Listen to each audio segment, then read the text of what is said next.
Hey all, Chris Bassett here, and I'm going to be changing the wheel bearing on my daughter's 2007 Pontiac G5.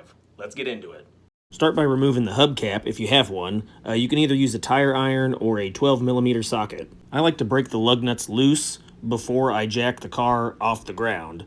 Just put your tire iron on the lug nuts, pull them all loose, and then here's a good spot underneath the car, right under behind the wheel, for your jack stand and your jack. Once the car is in the air and secure, I go ahead and take the tire off. Then we have access to the wheel hub assembly. You're going to need to remove the brake caliper. There are two 15mm bolts on the backside. I actually did a brake pad change at the same time, so you don't need to disassemble the entire caliper to remove it. But there are the two locations for the 15mm bolts you need to remove. With your brake caliper loose, you can go ahead and remove everything. Just make sure you don't hang the caliper directly by the brake line, as that would cause damage.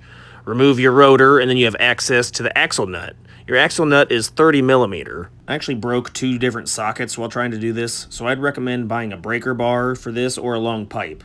Also, some penetrating lubricant goes a long way for lubing up any rusty or stuck parts. While I was letting the penetrating lubricant do its job, I decided to go ahead and take off the 3 bolts that hold the bearing in place. It's a 15mm wrench, and there's 3 locations, there, and then the one on the other side here. These bolts on the back side were also stuck, so I sprayed them with the penetrating lubricant, and then I used my ball peen hammer on the wrench to kind of knock everything loose. Once the 3 bolts came out, I stored them in a safe location, and then I went ahead and started working on the axle nut again. The $70 breaker bar does its job, and I get the axle nut off and then ready to go ahead and remove it. So I thread it out just a little bit and then want to start hitting on it with a hammer to drive the shaft, CV shaft, back out of the wheel bearing.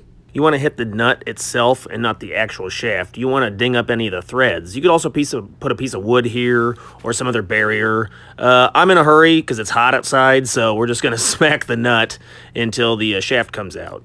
More lubricant because it's being stubborn, so just hose the whole thing down. I hit the wheel bearing on both sides from the back side, alternating sides to get it to try to come out evenly. It is an old bearing, so when I finally do get it to come out, it comes apart in pieces.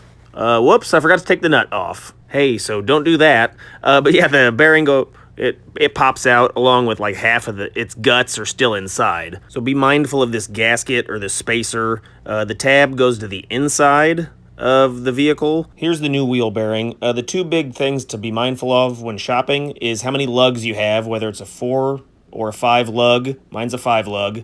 And then your ABS. If it has that cord on the back where you can snap it into place, that means you have ABS. The plugs only line up one way, so just make sure you line up the clips and then press it together. As for the bearing, just make sure the splines of the inside of the bearing match up with the splines of the CV joint, and then the 3 bolt holes need to line up. Don't forget your spacer. Have that on first before you put the bearing in, because I had to knock it back out. And that's how your plug looks. Should be snapped together and then secured up top.